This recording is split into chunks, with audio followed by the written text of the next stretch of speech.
కర్ణాటకకు కొత్త సీఎం రాబోతున్నారు. డిప్యూటీ సీఎంగా ఉన్న డీకే శివకుమార్ ముఖ్యమంత్రి పదవి చేపట్టబోతున్నారు. రేపు సాయంత్రం 4 గంటలకు బెంగళూరులో సీఎల్పీ భేటీ జరగనుంది.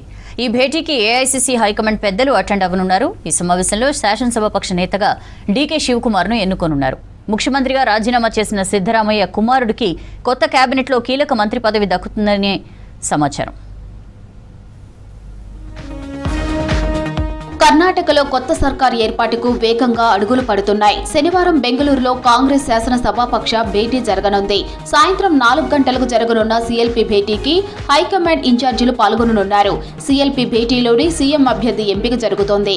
జూన్ 1 లేదా జూన్ 3న కొత్త సీఎం ప్రమాణ స్వీకారం ఉంటుందని తెలుస్తోంది. సీఎల్పీ భేటీలో సీఎం అభ్యర్థిగా డీకే శివకుమార్ను ప్రకటించడం లాంఛనమే అంటున్నారు కాంగ్రెస్ నేతలు. కర్ణాటక సీఎం సిద్ధరామయ్య రాజీనామాకు గవర్నర్ దావర్చంద్ గెహ్లోట్ ఆమోదించారు. సీఎం పదవికి నిన్న సిద్ధరామయ్య రిజైన్ చేశారు. నిన్న గవర్నర్ లేకపోవడంతో ఇవాళ సిద్ధరామయ్య రాజీనామాకు ఆమోదముద్ర వేశారు. తదుపరి సీఎం ఎంపిక వరకు ఆపద్ధర్మ సీఎంగా సిద్ధరామయ్య కొనసాగనున్నారు. నిన్న రాజీనామా చేసిన తర్వాత ఢిల్లీ వెళ్లారు సిద్ధరామయ్య.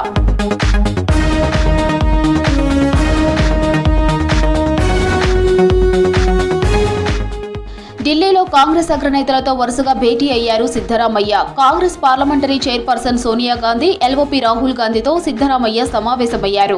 భేటీలో డీకే శివకుమార్, కేసీ వేణుగోపాల్ సహా కర్ణాటక రాష్ట్ర వ్యవహారాల ఇన్ఛార్జ్ సుర్జేవాలా పాల్గొన్నారు. కొత్త శాసనసభాపక్ష నేత ఎంపిక, మంత్రివర్గ కూర్పుపై చర్చించారు.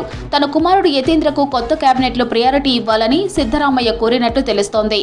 తనకు రాజ్యసభకు వెళ్లే ఆసక్తి లేదని, కర్ణాటక రాజకీయాల్లోనే కొనసాగాలని అనుకుంటున్నట్లు హైకమాండ్ కు సిద్ధరామయ్య మరోసారి చెప్పినట్టు తెలుస్తోంది.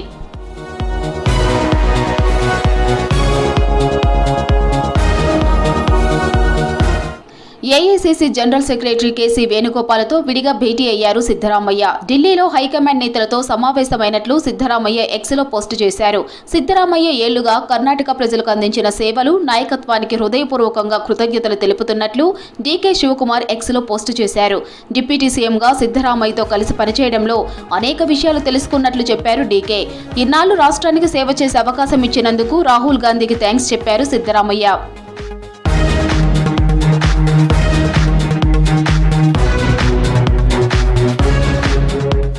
కర్ణాటకలో కొత్త సర్కార్ కొలువుదీరనుండటంతో మంత్రి పదవులపై హైకమాండ్పై అప్పుడే ఎమ్మెల్యేలు ఒత్తిడి పెంచుతున్నారు. కోలార్ జిల్లాకు 3 మంత్రి పదవులు కేటాయించాలని 3 ఎమ్మెల్యేలు, 2 ఎమ్మెల్సీలు సహా 7 సీనియర్ నేతలు ఏఐసీసీ చీఫ్ ఖర్గేకు లేఖ రాశారు. దళిత కోటా కింద ఎస్ఎన్ నారాయణస్వామికి మంత్రి పదవి ఇవ్వాలని డిమాండ్ చేశారు. జనరల్ కోటాలో కేవై నంజేగౌడ, కొత్తూరు మంజునాథులకు మినిస్టర్ బెర్తులు ఖరారు చేయాలని కోరారు.